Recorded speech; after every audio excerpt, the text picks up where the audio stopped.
আসসালামু আলাইকুম।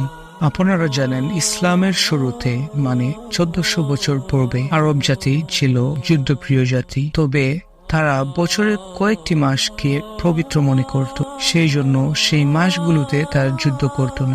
সেই পবিত্র মাসগুলো ছিল প্রথম, দ্বিতীয়, একাদশ ও দ্বাদশ মাস। তবে বিশেষ কিছু কারণে ফিজরের যুদ্ধ সংঘটিত হয় দ্বিতীয় মাস।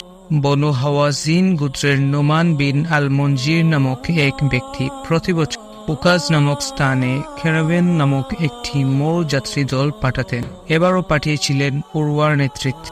উরওয়া যখন প্রতিমন্ত্রিত হন, কুরাইশ গোত্রের বার্দ নামক এক ব্যক্তি তাকে হত্যা করে। এই ঘটনাকে কেন্দ্র করে মক্কার বাইরে উভয় গোত্রের তুমুল সংঘর্ষ বাধে। দীর্ঘ 4 বছর এই যুদ্ধ চলে।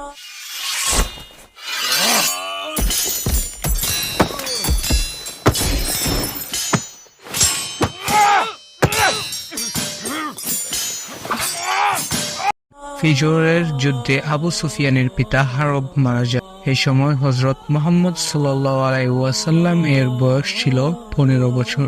এই যুদ্ধে আবু তালিব ছিলেন বনু হাশিম গোত্রের প্রধান, এবং এই যুদ্ধে হযরত মুহাম্মদ সাল্লাল্লাহু আলাইহি ওয়াসাল্লাম এর প্রধান কাজ ছিল শত্রুপক্ষের যে তীর নিক্ষিপ্ত হতো সেগুলো একত্র করে চাচা আবু তালিবকে দেয়া। এই যুদ্ধে তিনি কাউকে আঘাত করেননি এবং নিজেও আঘাত পাননি।